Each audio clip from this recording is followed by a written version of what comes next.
Hey, Beach River, it's me again, answering the question, why do we need 30 by 2030?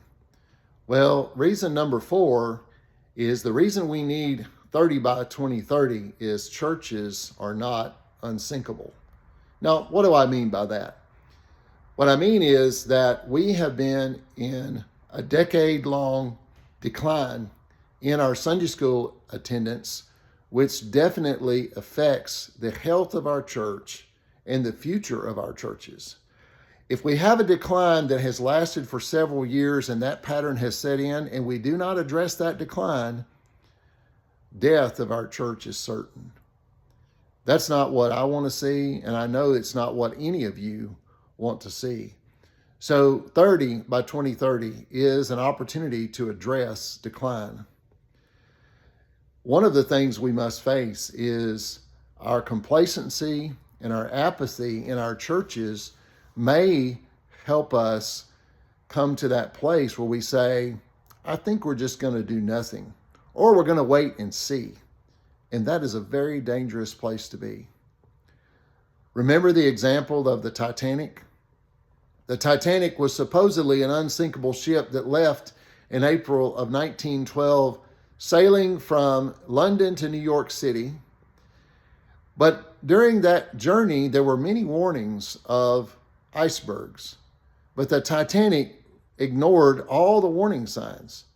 They were giving direct warnings at 9 a.m., at 11 a.m., at 1:42 and 1:45 p.m., and also at 7:30 and 9:30 p.m., they were given warnings by radio, icebergs ahead, but they did nothing.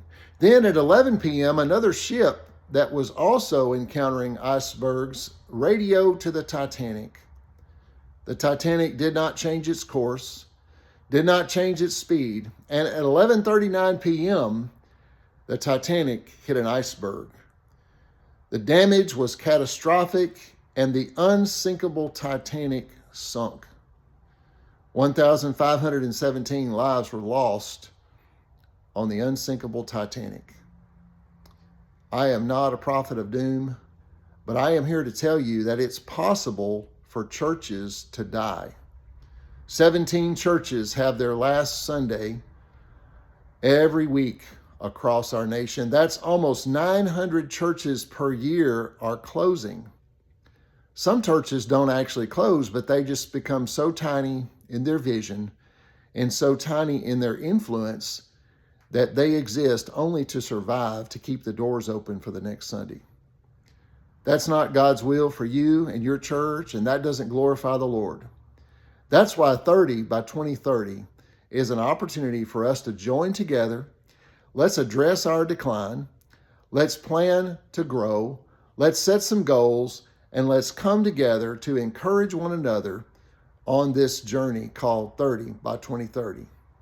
I'm looking forward to seeing you on January 5th at First Baptist Parsons at 6:30 p.m. for launch night, and let's begin the 30 by 2030 journey together.